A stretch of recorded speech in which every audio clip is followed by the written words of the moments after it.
მადლობა. ძალიან საინტერესო იყო, ავიც ვინც მოგდია, მე ვატყობ რომ მოგდებდნენ სრულიად აზრიანად, კრიტიკული შეკითხვებითაც, ისეთი ვარიაციული შეკითხვებით. თქმა უნდა, ბუნებრივია, იმიტომ რომ თემა ისეთია და წარე თემაა და დიდი მადლობა და მე მინდა უბრალოდ გთხოვო რომ 1-5 წუთი კიდე გავაგრძელოთ, გამოვიყენო, ასე ვთქვათ,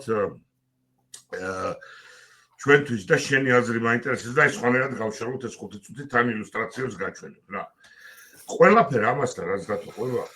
წარმოიდგინეთ რა საშინაო დღეშია საქართველო, როდესაც უკრაინას ზელენსკი და მთავრობა მაინც ყავს. საქართველო არის აი ამ საშინაო შტორმში მოყოლილი, აბსოლუტურად დეზორიენტირებული, ჩემი აზრით რა, სუბიექტური აზრით, ხელმძღვანელობა დაკარგული, ესე იგი გემს კაპიტანი არ აყავს, რაღაც უფრო სწორედ მოღალატე კაპიტანი ყავს და ასე შემდეგ და ასე შემდეგ. აი ამ სიტუაციაში არის აზრი და მეც ვეთანხმები ამას, რომ სიმძიმის ცენტრი რაღაცნაირად გადადის, რომ გადარჩეს, აი როგორც უკრაინა უნდა გადარჩეს რაღაც სახელმწიფოება, რომ გადარჩეს ქართული სახელმწიფოებრიობა, ემიგრაციაზე გადადის სიმძიმის ცენტრი. ემიგრაციაზე იმიტომ, რომ ემიგრაცია შედარებით დაცულია, ემიგრაცია შედარებით დიდი რესურსი აქვს ეხა უკვე, იმიტომ რომ ძალიან ბევრი ქართველია გასული. ამას მოყვა ის სრულიად ბუნებრივად, რომ ვცდილობ დავგეგმოთ 7 ივნის პრინსტონში შეხვედრა. აი საერთოდ ამ აზრით და ამ გამოსავლით, რომ ეს არ იყოს ერთჯერადი და მომავალში მოედანი შეიქმნას სწორი კომუნიკაციების ხიდები დავარქვით. აი ახლა მე გაჩვენებთ ამ ასე ვთქვათ ჩვენს მასალებს. ხიდები დავარქვით და აი ამ ხიდებით bridges შეიქმნას სწორი კომუნიკაციის საფუძველი, სადაც ქართველები შეძლებენ მერე თუ კი გვაქვს ამის უნარი და ამისი გონება და ამისი რესურსი რაღაცა სასიკეთო შექმნა და უნდა გითხრათ დათო რომ აი ამ საორგანიზაციო პერიოდში უცბად აღმოჩნდა რომ ისეთი კარგი განსაკუთრებით ახალგაზრდები 30-40 წლის აზრიანი საღი ხალხი გამოჩნდა რომ მე გაყურებული ვარ თუ ჩვენ ეგეთი რესურსი მქონდა და სწორედ მათ უნდა შეუქმნათ რაღაცნაირი ასპარეზი. ეს ღონისძიება არის 3 ეტაპიანი, არის მუსიკალური ნაწილი, აჩხოგულედანი, იმიტომ არის ამ სურათზე რომ open air-ი აპირებს კი არა ორგანიზებს ამას, არის სპორტული, რომელსაც დავარქვით თუშის, ახალთილიძის ტურნირი, თუში რატო შენციცი ალბათ, ეს არის ნიუ-იორკელი კაცი, ქართველი, პროფესიონალი, რომელიც დადიოდა უკრაინაში სრულიად ცნობიერად, იცოდა რას ეკეთებდა. ძალიან ბევრი ვიდეო არსებობს მისი და ის კაფეოთ ამბობს, რომ ჩვენ ვებრძვით საქართველოს. და მართლაც ესეა და ამისი ტურნირი იქნება უკვე ჩანს ეს განაცხადების შემოდის გუნდებიდან, თუნდაც ეს ფაქტი, რომ რაზე მედის იცი ლაპარაკი თუშის ტურნირზე? ქართული გუნდები, ფეხბურთის გუნდებზეა ლაპარაკი. 8 იყოს 12 თუ 16. ეხლა მე საერთოდ შეხედე, რამდენი გასია, წარმოგიდგენია რომ 16 გუნდის გაკეთება შეგვიძლია, ესე იგი დაცლილია ქვეყანა რა.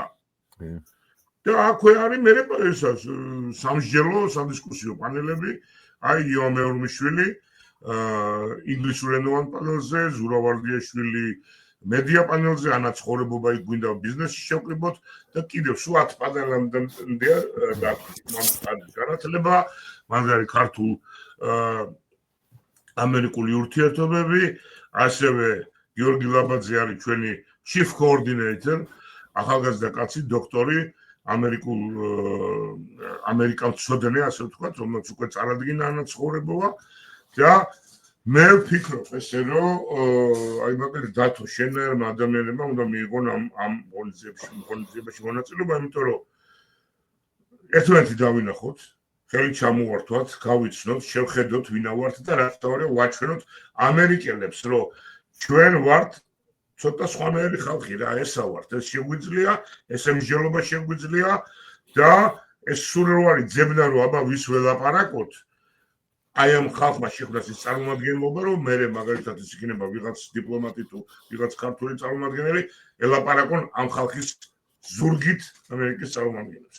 აი შენ როგორ ვფიქრობ, აი ეს ყველაფერი რაოდენ მნიშვნელოვანია, საჭიროა და გამოვა თუ არ გამოვა რა, ამასაც ნახავთ ეს უნდა რაღაცნაირად შეფასება. რა გითხრათ ორნიკე, ეს გამოვა თუ არა, ეს უკვე ჩვენი მარიფათის საქმეა, ხო, დაუშვათ, იმიტომ რომ არავინ სხვა მაგას არ გააკეთებს. რამდენად ანუ მას შეგეკითხა, აუცილებელი გასაკეთებელია? მოდი ესე არა, ეგეთი რამე ყოველთვის კარგია და საჭირო არაფერი. მხოლოდ მომტანია მხოლოდ სიკეთის, ასე ვთქვათ.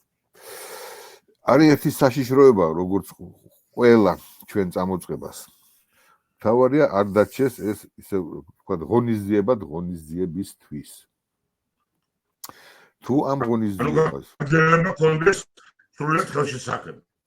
ხო, რომ თუ ამას მოყვება, თქვათ, გაგრძელება, თუ ამას ანუ იდეა რა არის, ახლა გასაგებია, რომ თქვათ ჩვენმა დიასპორამ ჩვენ დიასპორა ერთმანეთს უნდა იცნობდეს რაღაც კონტაქტები და ასე შემდეგ და თქვათ კულტურული წარმოჩენა ჩვენი ამ ქვეყანაში ეს უაღრესად ეს საშური საქმეა, ბრწყინვალე საქმეა.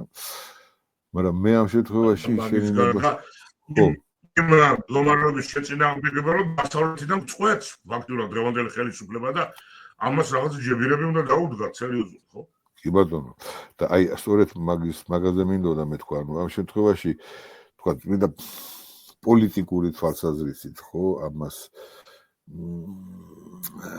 იმისთვის რომ შენ შექმნა სუბიექტი, დიალოგის სუბიექტი, თქვა შეერთებული შტატების ხელისუფლებასთან. გარკვეული წილის ლეგიტიმაცია უნდა კონდეს. აი ლეგიტიმაციას რა მისცემს ამას? ანუ ეს იქნება, ესე იგი, ეს დიასპორის სახელით მხოლოდ და მხოლოდ, ხო? შენ ვერ გამოხვალ ამ შემთხვევაში. მე მაგალითად ესეთ ვერსიას შემოგთავაზებ, რომ ეს შექმნის ლეგიტიმაციის შექმნის მოედანს. ანუ აქ თუ შეხვდება სწორი ხალხი ერთმანეთს და შეძლებენ სწორ კომუნიკაციას, ისინი ააწყობენ ისეთ, აი გაგრძელებას რო ეძახი, რა გაგრძელება უნდა კონდეს. მოედანი შეიქმნას, რომ ეს ლეგიტიმაცია გააკეთოს იმან, ვისაც ეს ეკუთვნის და ვისაც შეუძლია. შენ იცი რამდენი ოცნების მომხრე იმყოფება ჩვენს დიასპორაში? მე არ ვიცი, მაგრამ აი ჩვენ როდესაც ვაპარაკობთ ერთმანეთში, ვინ უნდა შეიკრიბოს აქ? ვინ არის ტარგეტი, ხო? ჩვენ გულსხმობთ ესე რომ ვინც ნიუ-იორკში მრავალსაათიან რიგში იდგა იმისთვის, რომ ხმა მიეცადა. იქიდან 90% არ არის ოცნების მომხრე. ამიტომ ეს ხალხი ძალიან მკაფიოდ, ეს ხალხი ვინც ხელს აწევს, რომ პოლიტპატიმრები უნდა გამოვიდნენ. ვინც ხელს აწევს, რომ არჩევნები გვჭირდება, იმიტომ რომ საქართველოს არასწორი დიდ მიდის, აი ეს ხალხი უნდა შეიკრიბოს და ამას შექმნას ჯანმრთელი, ქართული რაღაცა, ასე ვთქვათ, სამომავლოდ მოედანი რა. არა, დიდი საქმეა, მშვენიერი საქმეა. ყველანაირად თუ არაფერმა შემიშალა ხელი, მე რამდენად სასიცოცხლო იქნება ჩემი მონაწილეობა არ ვიცი, მაგრამ არა სასიცოცხლოა, იმიტომ რომ კი ვამბობთ, რომ ამდენი ხალხი წავიდაო, მაგრამ სინამდვილეში ხო არა ვართ იმდენი და მსჯელობაა საჭირო, გასწორებაა საჭირო აზრის, ამდენად რა ვიცი, მე ჩემი აზრით ძალიან მნიშვნელოვანია და იმედია შევხვდებით, არ დაიზარებ და ცელობას არ დააკარგო. არავითარ შემთხვევაში პრისტონი ძალიან ლამაზი ქალაქია, ძალიან მიყვარს, ყველაფერზე თავი დავანებო და თან საინტერესო ადამიანებსაც შევხვდები შენი ჩათვლით, ჩემო ბატონო. ასე რომ შეხვედრამდე პრისტონში. ოკეი. დიდი მადლობა ყველაფრისთვის.